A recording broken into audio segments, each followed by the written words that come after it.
You all know what it is, ladies and gentlemen. Colin Cowherd's Herd Hierarchy Top 10 Rankings. We are going to review and see where Colin got it right, where Colin got it wrong. I got the Mr. Ice sweatshirt on. Hockey season starts this week. Huge. Colin, take it away. All right, here we go. Top 10 teams. Really tough at the bottom end of this. I don't know if I'm right, but here we go.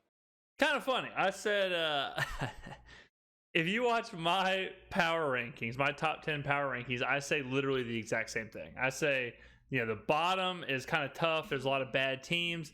Me and Colin, man, I'm telling you, we're close. Herd Hierarchy. Time is now. Let's go. The top 10 NFL teams according to Colin. Number 10. Listen, I'm going to go with the Chargers. It's a passing league, and they're second in the league in passing. So I have the Chargers 10 as well. The 10, 11, 12, total crapshoot.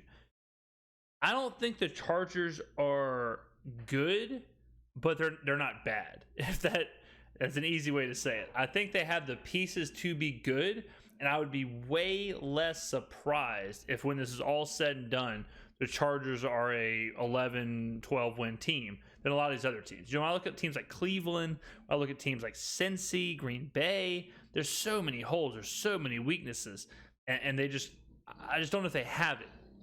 LA, I can see that they may have it. I could definitely believe that the Austin Eckler, Justin Herbert, Keenan Allen nucleus could make this team good. So I'm buying the Chargers kind of low here. They've got weapons, and believe it or not, even after losing Rashawn Slater, the left tackle, Herbert's the least sacked quarterback in the league. That tells you they got a Pro Bowl center and some depth on the offensive line. Listen, they're 3-2. Now, they've only beaten the Raiders, Texans, and Browns, but this is a passing league. I like the weapons. I love the quarterback, and they're protecting him. I got the Chargers at 10. No. Yeah, I mean, bottom line is when you're looking at the teams and you're saying, like, you're trying to decide between the Clevelands, the Indianapolises, or whatever, and the Chargers, it's like, well, I'll take my chances with Justin Herbert over Jacoby Brissett and Matt Ryan. You know, so the quarterback play, the level of play from teams 13 to 25, somewhere in there, is really bad. Number 9. The Bengals, most underrated defense in the league. I don't have the Bengals in my top 10. I dropped them after the Baltimore loss. Here's the deal with the Bengals, all right? The Bengals, I'm not sure if right now, if they can overcome Zach Taylor. And they have proven, 5 weeks in, they have proven that they flat out cannot figure out what to do when teams go cover 2 against them. When teams just sit back and go cover 2 and say, beat us another way, they can't do it. They have no stars. Does everybody understand how good this defense is? It's allowing the lowest completion percentage in the league. And the announcer said this the other night. I think it was Mike Tirico. It's a great defense, but they just don't have an Aaron Donald or a Jalen Ramsey. I mean, Hendrickson is a legit stud. Like, Hendrickson is a legit top-tier, A-plus rated pass rusher. Or somebody named Bosa.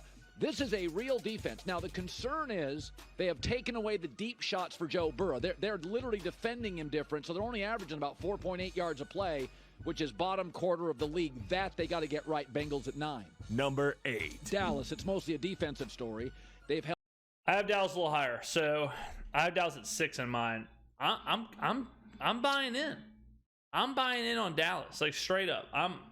Here's what I've really kind of come around on. Dallas isn't making mistakes. Dallas is keeping this so simple and so safe. They're kind of playing like the Niners, where they just kind of beat you up in the run game and let Cooper Rush play the Jimmy G role and be efficient. And as long as they don't turn the ball over, their defense is good enough that they just win. And while these other teams are making mistakes all over the place, Dallas just really isn't. And I don't know. I also think we kind of hinted at this earlier this year, but I think with Cooper Rush, I think people and other teams maybe even are thinking like, all right, they'll fall off.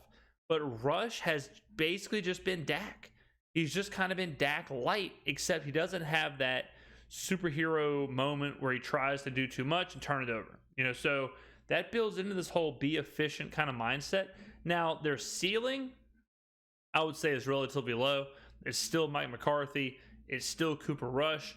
You're going to have to prove it to me. Oh, and they have the best team in the NFL in their division, who they play this Sunday. Held all 5 of their opponents to a touchdown. Now, some of this is they've been playing, less than dynamic offenses. But if you can win with a backup, and you watch that Rams game, they had that thing won 7 minutes in. Blocked punt, defensive touchdown. So they've scored in 13 consecutive quarters. That's with a backup.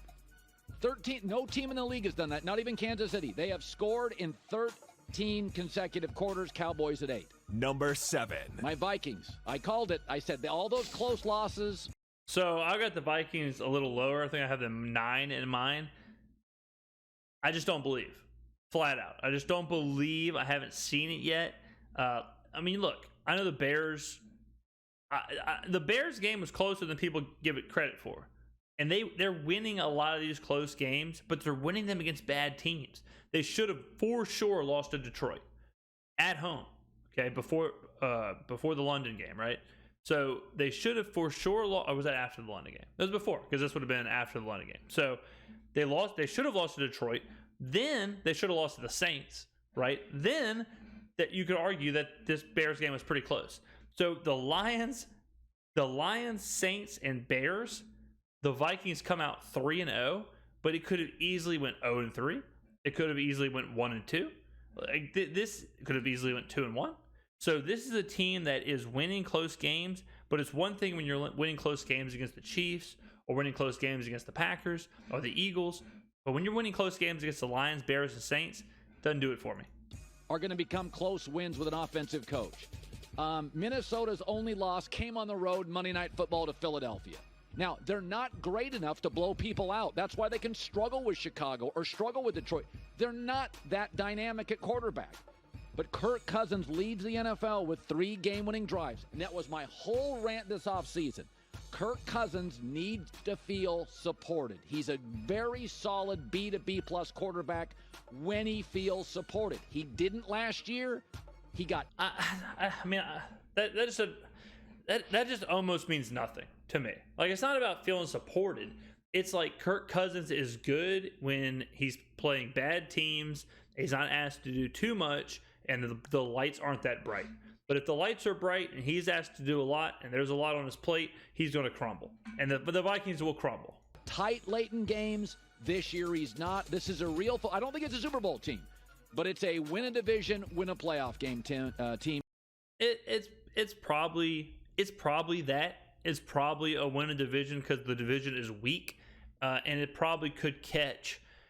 It could catch, whatever, a Dallas or somebody in the playoffs and beat them. So I'm okay with that. Vikings at 7. Number 6. Listen, Tampa Bay. Okay, I have Tampa higher in mine. I have them 4, I think. Tampa, look, they're getting healthy and they're getting good and they're getting nasty. Here's what you cannot do against Tampa. You can't run the football, okay? And you can't count Tom Brady out. That's a tough deal. When later in the season, when we get into the playoffs and we keep moving, Tampa's already got through their struggles. You remember the year Tampa won the Super Bowl and they lost to the Bears on Thursday Night Football? That was them kind of getting through those growing pains and kind of getting through those struggles. Tampa's already passed all that now. It took Tampa 3 weeks, 4 weeks to kind of hit their groove. This team is not the same team that was trailing or was tied with the Saints 3-3 in the fourth quarter. This is a very different team. And in 2 weeks, it'll be a better version of that team. And in 2 weeks, it'll be a better version of that team. The team is getting scary. I think 6 is low for this team. Right now, if I had to bet, if I was a wagering man, I would say that the Bucs are in the NFC Championship game, and they may even win it. Lost. They were all beat up, and when they were injury-riddled, they lost to the Chiefs and Packers. I'm okay with this team. They were literally missed all their receivers in one game. Brady, this is the most pass-centric offense Brady's ever had. He has 141 completions. That's tied for the most in the NFL. He's a 45-year-old quarterback. That's not the way Bowles has really cranked it up. Bowles is really, I mean, I was screaming for 3 weeks, hey, Todd, you don't run the ball 35 times whenever you have Tom Brady. Let him throw the football. Quit running the ball on first down. And then all of a sudden he played the Chiefs. I think he ran it 6 times. And now Tom Brady's throwing it 50 to 60 times a game. So Todd Bowles, I know you're listening. I know you're watching the channel. You're welcome. Bring me to the staff. Way it's supposed to work. And they lead the NFL in sack differential. So Tom gets protected, and they get after your quarterback. I got the experience. I got the defensive personnel. I got Brady and playmakers. I put them at 6. They could be low. Number 5. But I love Baltimore. Listen, they've led by double digits, 10-plus points in all 5 of their games. Their defense leads the NFL in takeaways, and Lamar's got 10 passing touchdowns from the middle of the pocket. I struggle with Baltimore because I think when Baltimore is really, really good, Baltimore is really, really good. Like, I think when Baltimore is at the top, they're super dynamic, they're electric, or they're whatever superlative you want to say, but they just don't do that against good teams. Like, against good teams like Cincy, all of a sudden it's 13-10. Now, granted, they're winning those games, which is important. I like John Harbaugh. I think he's a good coach.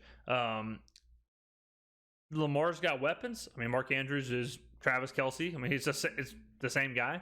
Their defense is banged up. Their defense, I know Colin said they have a lot of takeaways, but we know on this channel that turnovers are random, so you can't count on that. You can't count on a defense constantly having takeaways. Look at this smile from Colin. Jesus, look at this demonic. My God, Colin, what's going on here, pal? What's the situation, my dude? But I don't know. I think Baltimore, they just got to clean it up. I think they're on the cusp. I trust them more than I trust like the Minnesotas of the world and stuff like that. But I don't know if your secondary can be that bad or that leaky without having a super consistent offense, like with the Bills. Like the Bills, you know, if their secondary is leaky, it's like, I have faith their offense will be okay. I don't have that same confidence with Baltimore against the better teams. So that's viewed as the weakness, right? You know, Lamar, the throwing part, you know, he got 10 touchdowns standing in the pocket, tied for the most in the NFL. It is weird.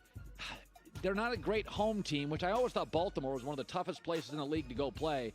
I think, by the way, here's a new rule on the show. Primetime game, pick Harbaugh. Baltimore is probably one of the most misunderstood and misrepresented teams in the NFL. People believe they are a sturdy defense. Wrong. People believe that Lamar is a runner and can't throw. Wrong. People believe that Baltimore at home is nasty. Wrong. Like they have so many tropes about them, so many stereotypes, whether it's from the Ray Lewis Ravens of old or whether it's from Lamar in his early bits of his career. But virtually everything that everyone thinks about Baltimore is wrong. I mean, John Harbaugh has got to be the most underrated coach of my lifetime. The bigger the game, the better the Ravens play. Ravens at 5. Number 4. God, I love the Niners. Too bad half the team. I love them. I love this team. You know I love this team. Super Bowl ticket. I talk about it every week. I moved the Niners down because of their injuries. The Niners are having legit defensive injuries, and that's not good whenever the whole reason I like them and I think they can win the Super Bowl is because their defense. Here's the deal. Their defense, YPP, so how many yards per play they're giving up, is comparable or comparable, as some of my friends would say, to the greatest defenses of all times. The Bears, the Ravens, you pick. They're that good. They're not as flashy. The household names aren't there. The Ray Lewises, you know, that's not there. But they are that good right now this year. So if they keep that up, it's like, okay, yeah, sure, that can absolutely translate to playoff wins, can absolutely translate to the Super Bowl, especially if their running game is as good as it is right now, if it continues to be like that, and if Jimmy Garoppolo can take a step forward. Now, the problem is Bosa's out with a torn groin, so that's 6 to 8 weeks. Emmanuel Mosley just tore his ACL. He's out for the season. Jimmy Ward, he's hurt. So now you're taking these big-time defensive playmakers on this defense that's heralded, like I just said, and now you're sidelining them with major injuries. This isn't like a tweaked hamstring or an ankle sprain. This is like legitimate season-threatening stuff. I mean, Bosa, we're not even counting him as like season threatening, but he's got a torn groin. He's having surgery to repair a torn groin. Who knows the player that you're going to get back? So that's why I bumped them down. It sucks. Injuries are a part of the game, but that severe of injuries in a cluster. Another thing, cluster injuries is one of the most underrated indicators of a football team. If your 1, 2, and 3 cornerbacks are hurt, it doesn't matter how individually good your second and third cornerbacks are. It's the fact that you're now like the depth is now being questioned. So cluster injuries are a big deal, and the Niners are starting to get cluster injuries. Team is hurt. This team is, first of all, fewest yards per play allowed in the NFL. Nobody gives you less. It's unbelievable. I'm telling y'all guys. Look, I'm telling y'all. I know you think it's a joke, but it's actually comical at this point. I have no notes. I have no producers. I have nothing in front of me. The only thing I have in front of me is my water bottle. I take a swig. I wet the whistle. That's it. I have nothing else. Nothing. And I'm out here just spitting off facts in my head. Colin's prepping. He's got people ironing his shirts. He's got people bringing him notes. He's got people doing the research. I'm just like, oh yeah, I think the YPP this. I think the YPP that. I think there's some injuries. I think this is and this. Sometimes it's actually surprising to me how good I am at this. Less per play than the Niners. They lead the NFL in sacks and sack differential. They have the number 1 scoring defense. This without multiple starters. They have been ravaged by injuries. They lost another 4 this week. This team is loaded, and Garoppolo doesn't make mistakes. He's Chris. Why do I even react to the video? That's what I have to ask myself. Why do I even react to the video? Why don't I just do mine and that'd be it? Like, why? Because I'm just saying things and then hearing people say what I said and then just reacting to me saying things before that they say it. It's ridiculous. Paul, 3rd in the league in touchdown to interception ratio. If this team gets healthy, I'll call it right now. They're the first or second best team in the league. They're not close to healthy now, and they're still winning games convincingly. That is a roster. Love the Niners. I love the Niners. I don't know if I would say they're like the 1 or 2 best team in the league. Here's what I really like about San Francisco is that the way they play is exactly the way you want to play in the playoffs. So if they get to the playoffs and they're relatively close to healthy, they can beat anyone on any given day. Here's what else I like about San Francisco. This is why I bet on them. They don't have to play the Bills or the Chiefs. Who do they have to go through in the NFC? Right now, it's like, well, Philly or Tampa. So I have to believe, can they beat Philly or Tampa? Are they better than Philly or Tampa? Not in my opinion. Can they beat them? Absolutely. That's what you want in a team when you take a big future on.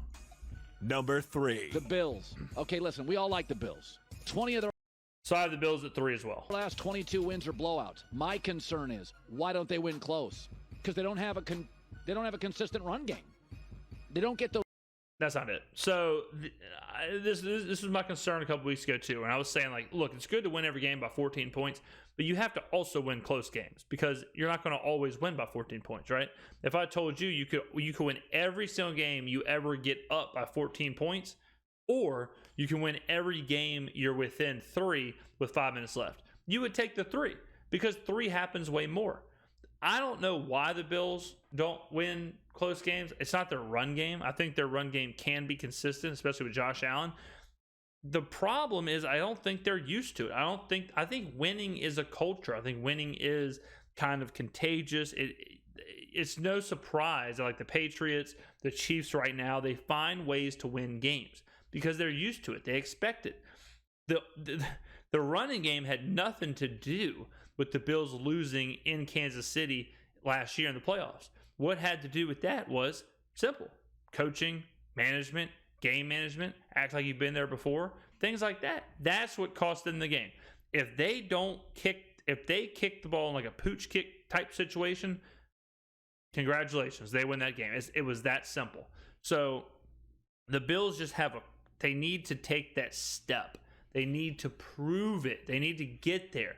And if they beat the Chiefs next week, I'll move them up in my power rankings over the Chiefs, but deep down in my heart of heart, in my plums, I won't believe that they're better than the Chiefs until they prove it in the playoffs. Those tiny yards, they are too dependent on Josh Allen, and he's great. If you got to be dependent on somebody in the league, make it Josh Allen or Mahomes. That part I like. But they only win one way, blowout. You're not going to blow out Kansas City. You're not going to blow out Baltimore. You're going to be in close games. They have got to. The Bills and the Ravens are very similar, where the Ravens are so dependent on Lamar and the Bills are so dependent on Josh Allen. Figure out a way to consistently run the ball when it's not in the hands of Josh Allen. Bills at 3. Number 2. The Chiefs. They're like the opposite of the Niners. It's most of their talents on offense. That's kind of a misnomer too, because the Chiefs' defense has been really good. But they are situationally brilliant. Playmakers on offense. Situationally brilliant. Here's where they've been situationally good during football games. They win all the time. They win games they shouldn't win. Patrick Mahomes is a generational top 5 quarterback to ever live. Andy Reid is in my opinion, he's probably the second best coach to ever live. And honestly, he may be number 1. Strictly just coach, just pure X's and O's, he may be number 1. I know, gun to my head, I'd probably still have Belichick up there, but Andy Reid is so underrated. This whole team is good. The defense is playing good. Patrick Mahomes is back to being Patrick Mahomes. The Chiefs are disgusting. Offensive coach, best quarterback. There's not a lot I don't like. They lead the NFL in first downs. They had almost 30 last night. So here's the other thing about them. They just moved the chains. And nobody in the league plays better from behind. That is a huge quality in the NFL. They're a great team from behind. Okay, Colin, get a cold glass of water. The Chiefs are the Warriors. The Chiefs are what the Warriors were. When the Warriors used, back in the day when you were down 16, 20 points in the NBA in the second half, the game was over. Now the Warriors can all of a sudden get hot, hit 5, 6 threes in a row. Boom, your 20-point lead just turned into a 6-point deficit in about 4 minutes. That's how the Chiefs are. 17 points. There was a point of the game last night where they kicked the field goal to go up 17. And Aikman said something like, you go up 3 scores. 17, I actually looked at the live betting odds at the time to take the Chiefs, but it was only like plus 180. And plus 180 when you're down 17 at that point in the game, it's like, I need a little more than that. But the Chiefs are that good. The Chiefs do not fret. They are not concerned with the score. They just do their thing. They keep knocking on the door, and they know eventually they'll kick it down. That's pretty much how they operate. They just do their thing over and over and over, and they believe they're so good at it, which they are, that eventually it'll work, which it does. Have them at 2. Number 1. I don't think they're a Super Bowl team, but Philadelphia's stats, folks, fewest. They are a Super Bowl team. This is another weird one where I think what Colin meant by that is I don't think Jalen Hurts is as good as Jalen Hurts is playing. Because if you look at them and you say, all right, what makes a good Super Bowl team? Their defense, badass. Their offensive line, badass. Their defensive line, badass. Their secondary, badass. Their linebackers, badass. Their secondary and linebacker core are maybe the 2 best as far as like for Philly that Philly's had the last 15 years. Their running backs, good. Miles Sanders is playing good. They can run the football at will.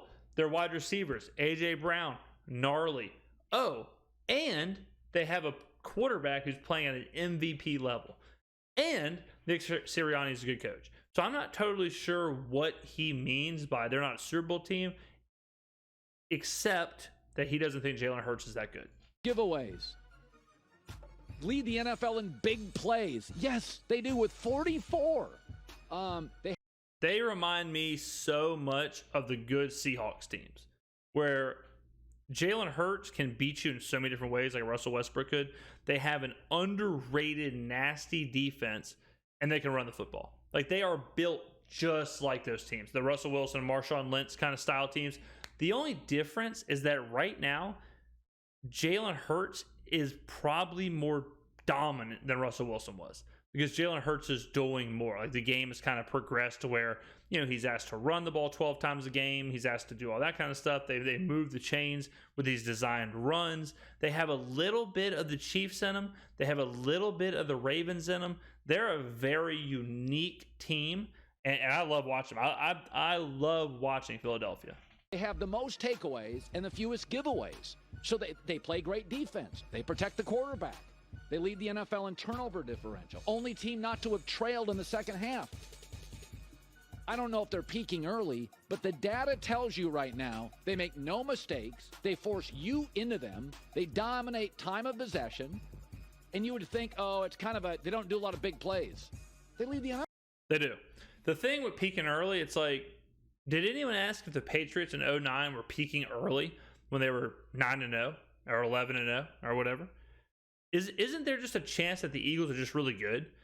Isn't there a chance that like the Eagles are just dominant? Is anyone saying like, oh man, I don't know, Buffalo's kind of peaking early? You know, when Buffalo was running through teams before they got to Miami? I don't know, man. Josh Allen's kind of peaking early. Like, that's just a weird thing to say. I think they're just dominant. I think right now Philly is dominant.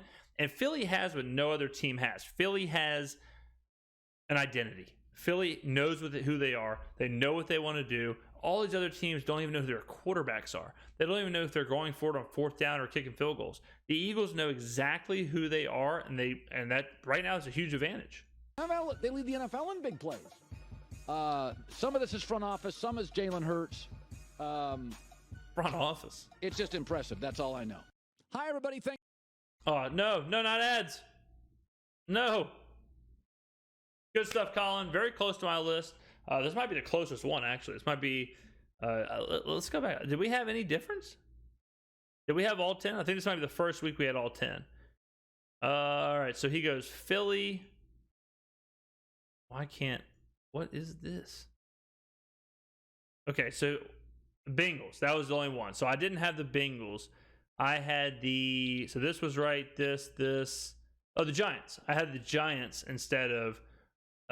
So my list was Chargers 10, Giants 9, Ravens at 8, I think. Then I know 6 was the 49ers. 5 was the... Now I'm getting lost in the sauce here. 5 might have been the Cowboys. Because 4, I would have had the Bucks. So mine went Eagles, Chiefs, Bills, Bucks. And then I might have had the Niners at 5 and the Cowboys at 6. But the only difference we had was I had the Giants instead of the Bengals. Boom. So well done, Colin. Good stuff. This was definitely the most like similar I think our videos have been. So yeah, I mean, just another situation where I'm just as prolific as these mass media guys. So don't ever forget it.